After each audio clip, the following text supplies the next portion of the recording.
And bachon, let's read this question. The question says that a metal wire elongates by hanging load on it. Then fractional change in volume del V upon V is proportional to. Options are L into del L upon L, 2 del L upon L, root of del L by L. We have to choose the correct option. आइए बच्चों हम discuss करते हैं की concept. तो बच्चों सबसे पहले तो की कंसेप्ट में आपको बता दें कि इस तरीके से जब हम वायर को कहीं पर भी हैंगओवर करते हैं तो वायर में कुछ चेंजेस जो हैं वो ट्रांसवर्स होते हैं और कुछ चेंजेस जो होते हैं वो लॉन्गिट्यूडिनल चेंज होते हैं। जब हम इसको यहाँ पर कुछ लोड वगैरह लगा करके और इस तरीके से देखेंगे तो इसकी लेंथ भी इंक्रीज होगी ओरिजिनल लेंथ से। अगर ओरिजिनल लेंथ सपोज ये है तो थोड़ा सा चेंज जो है उसकी लेंथ में आ जाएगा, ये ओरिजिनल लेंथ है, डेल एल ये चेंज आ जाएगा एंड एज वेल एज कुछ इसके डायमीटर में भी क्या होगा, चेंज आ जाएगा। तो हमारा की कंसेप्ट ये बोलता है कि fractional change in transverse length is proportional to fractional change in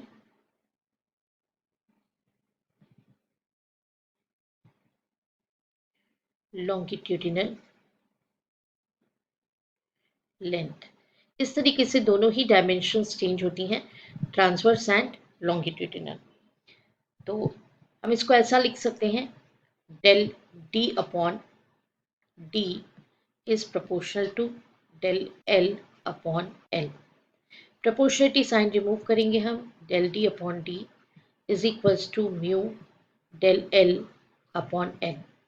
तो यहाँ पे बच्चों म्यू जो है ये कांस्टेंट है। बच्चों इसे कहा जाता है पॉइजन्स रेशो। चलिए बच्चों अब देख लेते हैं हम सॉल्यूशन। तो बच्चों सॉल्यूशन में सबसे पहले हम कुछ कंसीडर कर रहे हैं। तो let original cross section that is equals to A, फिर final cross section small a, original volume A into L, change in volume that is equals to A into del L, and fractional change in the volume that is equals to del V upon V।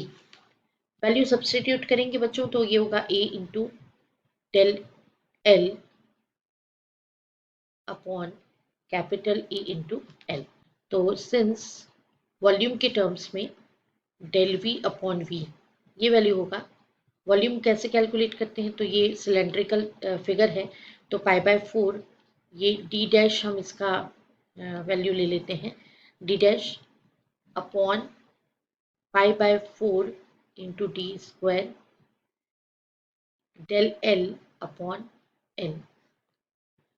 तो देखिए ये value जो है del V upon we के वो हो जाएगी पाई by 4 और पाई बाय 4 तो कैंसिल हो जाएगा, D dash square upon D square into del L upon L.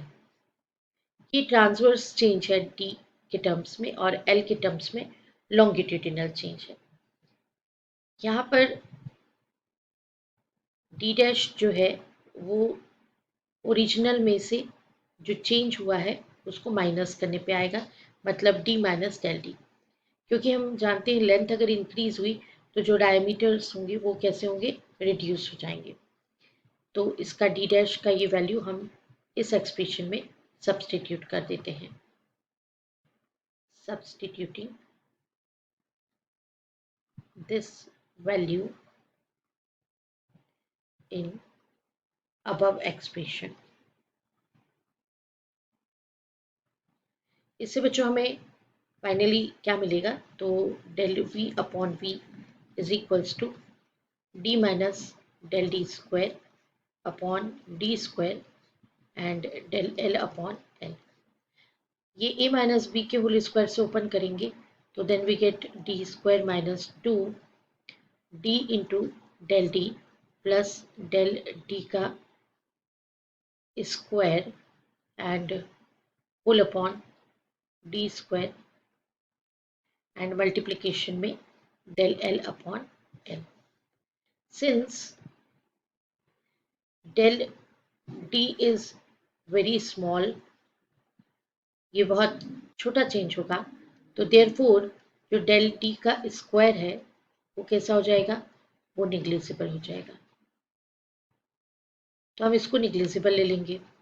Then हमारे पास del V अपॉन V, इसका वैल्यू हो जाएगा बच्चों 1 minus 2 del D upon D and into del L upon L. Del D upon D ये mu into del L upon L के equal है, तो substitute कर देंगे ये value. Substituting this value in above expression. Del V upon V is equals to 1 minus 2 mu del L upon L del L upon L. Solve कर लेंगे बच्चों हम इसको, तो मल्टीप्लिकेशन कर देंगे अंदर, ये हो जाएगा del L upon L minus 2 mu del L square, ये 2 म्यू है, 2 mu del L upon L square and divided by L square. तो बच्चों ये since del L is very small, so therefore del L square, यहाँ पे इसको भी आप क्या कर देंगे, निग्लिजिबल कर देंगे. तो अगर हम इसको निग्लिजिबल कर रहे हैं मतलब हमारा ये टर्म निग्लिजिबल हो रहा है, तो इससे हमारे पास फाइनल रिजल्ट आ गया कि del V upon V is equals to del L upon L, because ये टर्म क्या हो जाएगी, निग्लिजिबल हो जाएगी. मतलब ये del L upon L minus ये जो टर्म है वो क्या हो जाएगी, निग्लिजिबल टर्म हो जाएगी. ठीक है बच्चों, तो ये निगलेक्ट कर देंगे हम, तो हमारा डेल वी अपॉन वी किसके इक्वल आ जाएगा, ये हमारा वैल्यू आ जाएगा डेल एल अपॉन एल के इक्वल. तो आइए देखते हैं कि किस ऑप्शन को हम राइट ऑप्शन चूज कर सकते हैं. Del L upon L. Option B.